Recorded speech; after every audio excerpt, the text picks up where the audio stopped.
Tu dois absolument découvrir mes astuces qui me permettent d'utiliser la fonction moyenne.si à son plein potentiel. Si tu souhaites découvrir mes astuces, reste avec moi, je te montre cela en détail juste après.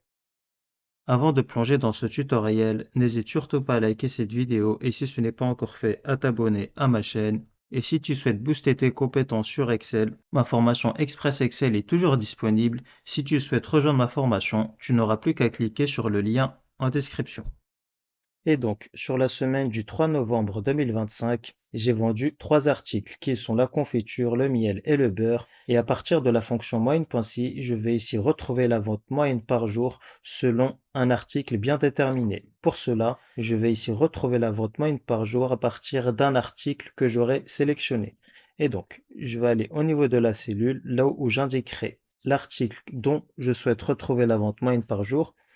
Et je vais donc aller dans Données, puis Outils de données, validation des données, autoriser liste. Et ma source, ça va donc être ici mes trois articles qui sont la confiture, le miel et le beurre, puis je fais OK. Et je vais donc ici, dans un premier temps, sélectionner confiture. Et je vais donc ici, sur cette cellule, retrouver la vente moyenne par jour de l'article sélectionné, qui est pour le moment la confiture, donc est égal à moyenne ainsi. La plage, ça va être ici la plage de mes articles, donc je sélectionne l'intégralité des cellules au niveau de cette colonne, point virgule. Le critère, ça va être ici l'article sélectionné, qui est pour le moment la confiture, point virgule, et la plage moyenne, donc ça va être ici ni plus ni moins que le montant des ventes journalières par article. Je ferme la parenthèse et je valide. Et donc, en moyenne par jour, je génère 68 euros de recettes sur la vente de mes confitures. Si je sélectionne le miel, ça représente 51 euros par jour. Et si je sélectionne le beurre, les beurres représentent une vente moyenne par jour de 58 euros. Ensuite, pour une meilleure visualisation de mes résultats, je souhaite ici mettre en surbrillance l'article sélectionné. Pour cela, je souhaite mettre en surbrillance l'article sélectionné uniquement à partir de la case à cocher. Je vais donc ici insérer une case à cocher, donc insertion, puis case à cocher.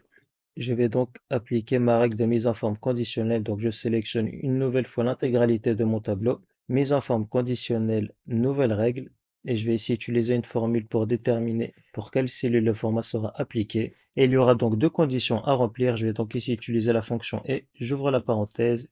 Et donc, comme je souhaite mettre en surbrillance les ventes journalières de l'article sélectionné uniquement dès lors que j'aurai coché au niveau de la case, donc au niveau de la case à cocher, donc je sélectionne la cellule où j'ai inséré ma case à cocher, dont la valeur devra être égale à vrai. Donc, dès lors que la case sera cochée, la valeur sera égale à vrai, point virgule, et là je me retrouve au deuxième argument de ma fonction et je vais donc mettre en surbrillance l'article qui aura été sélectionné. Je vais donc ici me baser par rapport à la plage de mes articles, dont le point d'ancrage se situe donc en cellule C5. Donc ça va être ici $, donc dollar pour verrouiller les colonnes, $C5, qui devra être égal à l'article sélectionné. Je ferme la parenthèse, je vais au niveau de la flèche, puis dans format, je vais adopter une couleur de fond de remplissage dans autre couleur. Sur ce bleu-là, je fais OK et je vais adopter une police d'écriture en gras. OK, OK. Et si je coche au niveau de la case, j'aurai donc mis en surbrillance toutes les ventes relatives au beurre. Et si je sélectionne confiture, j'aurai cette fois-ci toutes les ventes journalières relatives à la confiture. Et si je sélectionne le miel, donc vice-versa, j'aurai en surbrillance toutes les ventes journalières relatives au miel. Et si je décoche au niveau de la case, aucune vente ne sera mise en surbrillance car j'ai émis comme condition que la case devra être cochée pour avoir les ventes journalières de l'article sélectionné mises en surbrillance. Ensuite, je vais ici retrouver une nouvelle fois à partir de la case à cocher toutes les ventes qui sont supérieures à la moyenne. Pour cela, je vais insérer une case à cocher, donc insertion case à cocher, puis je sélectionne la totalité de mon tableau, mise en forme conditionnelle nouvelle règle, et je vais ici utiliser une formule pour déterminer pour quelle cellule le format sera appliqué. Et avant que je saisisse ma formule, si tu apprécies ce genre de tutoriel, écris-moi en commentaire vente moyenne et je vais réaliser d'autres tutoriels de ce format. Et il y aura donc plusieurs conditions à remplir. Je vais donc ici utiliser la fonction et j'ouvre la parenthèse. Et donc ici, première condition, il faut que la case soit une nouvelle fois cochée, dont la valeur sera égale à vrai, point virgule. Il faut que la règle de mise en surbrillance s'applique uniquement à partir de l'article qui aura été sélectionné. Je vais donc ici me baser une nouvelle fois à la place de mes articles, donc le point d'ancrage $C5, qui devra être égal à l'article sélectionné, point virgule, et pour retrouver les ventes supérieures à la moyenne de l'article sélectionné, je vais donc ici prendre le montant des ventes journalières de saisie, dont le point d'ancrage se situe en cellule D5, donc $D5, qui devra être ici strictement supérieur à la vente moyenne de l'article sélectionné. Et c'est là que la fonction moyenne.c intervient.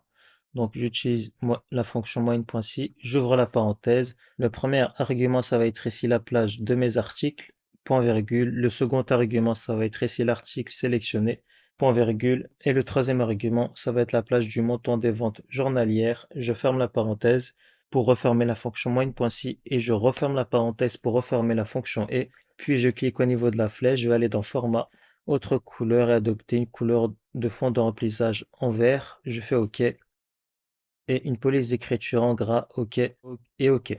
Ici, donc, je souhaite retrouver les ventes supérieures à la moyenne de mon miel. Je n'aurai plus qu'à cocher au niveau de la case. Et j'aurai donc ici deux ventes journalières qui sont supérieures à la moyenne, donc supérieures à 51 euros. Et donc, sur la journée du 3 novembre, avec 79 euros de réalisé sur cette journée.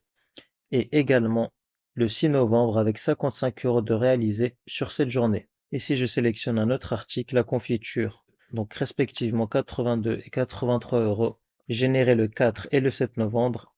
Et si je sélectionne le beurre, j'aurai cette fois-ci trois ventes journalières sur la vente de mes beurres qui auront été supérieures à la moyenne de la vente totale de mes beurres, avec 71, 74 euros et 62 euros. Comme tu peux le constater, on est bien supérieur à 58 euros qui représente la vente moyenne par jour de mes beurres. Et à l'inverse, 54 euros et 27 euros qui n'auront pas été mis en surbrillance étant donné que ces résultats sont inférieurs à la moyenne. Et donc on a la fin de ce tutoriel, j'espère qu'il t'aura plu. J'espère que tu auras bien assimilé la fonction moyenne.c. Donc il existe plusieurs façons d'utiliser la fonction moyenne.c. Ici je t'ai montré quelques astuces pour l'utiliser à son plein potentiel. Par ailleurs, si tu souhaites davantage booster tes compétences sur Excel et définitivement passer un cap dans ta maîtrise d'Excel, j'ai réalisé une formation. Tu n'auras plus qu'à cliquer sur le lien en description pour la rejoindre. Et si ce tutoriel t'a plu, n'hésite surtout pas à liker ce contenu et si ce n'est pas encore fait, à t'abonner à ma chaîne.